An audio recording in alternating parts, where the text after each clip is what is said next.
Hello everyone. Hope you all are very well. As you know that our second chapter in economics, sector of Indian economy was running on. So today we will cover the last topic of this chapter, classification of economy activities on the basis of ownership. On the basis of ownership, economy activities are classified into two major parts or category, public sector and private sector.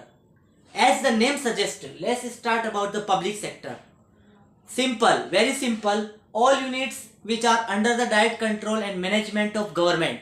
It means you can say that government institutions, government offices comes under the public sector activities or public sector units.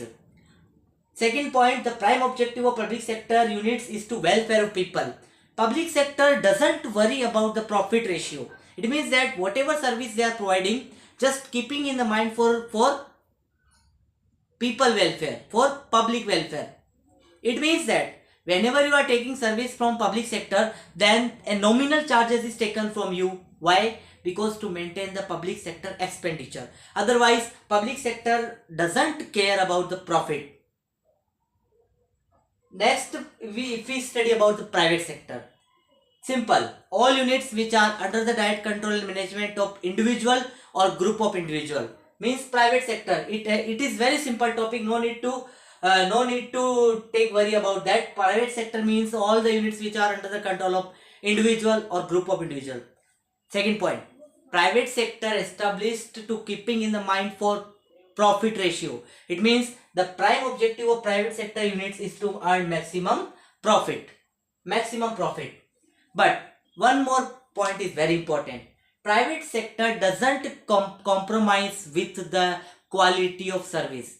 You know that in private sector they are charging more amount of fee. They are charging more amount of money. Why?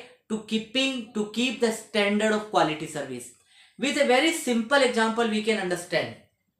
A student is taking education from public sector. It means that he is going in government school. So what will be the fees? The fees will be very nominal, very negligible. But the same student is taking education from a well-reputed private institution. So the fees ratio, the tuition fee and other expenditure will be high. But if he is getting education in government school, then the standard of the service is comparatively low to the private sector. But in private sector, the standard, the quality of service is high. So that is the major difference between public and private sector. You can write more difference. Like in public sector, the people employee have job security, job regularity, employee enjoy various facilities. It means that employees are well settled and satisfied in public sector. But if we talk about the term condition and working conditions of private sector, then the employees are exploited because they are giving less salary, their working hours is more comparatively public sector, their job is not secure. So if we talk about the condition of employment, then the condition of employment is better in public sector and the condition of employment is lower in private sector. You can write these points in the differentiate also. But these 2 points are very important whenever you are writing the difference between public and private sector. Again I am repeating, today we have covered the topic of public and private sector.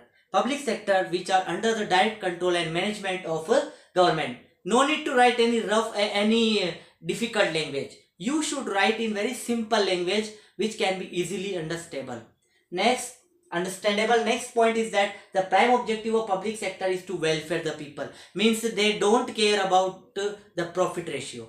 Now in private sector, the units which are under the direct control and management of individual and group of individual. And second point, the prime objective of private sector is to earn maximum profit.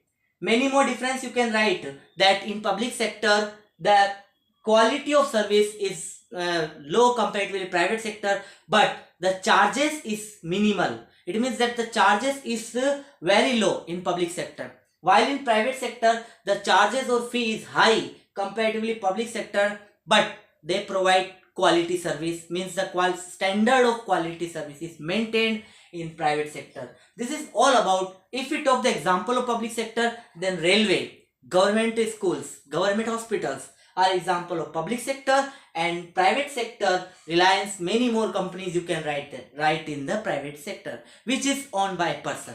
So this was all about the public and private sector.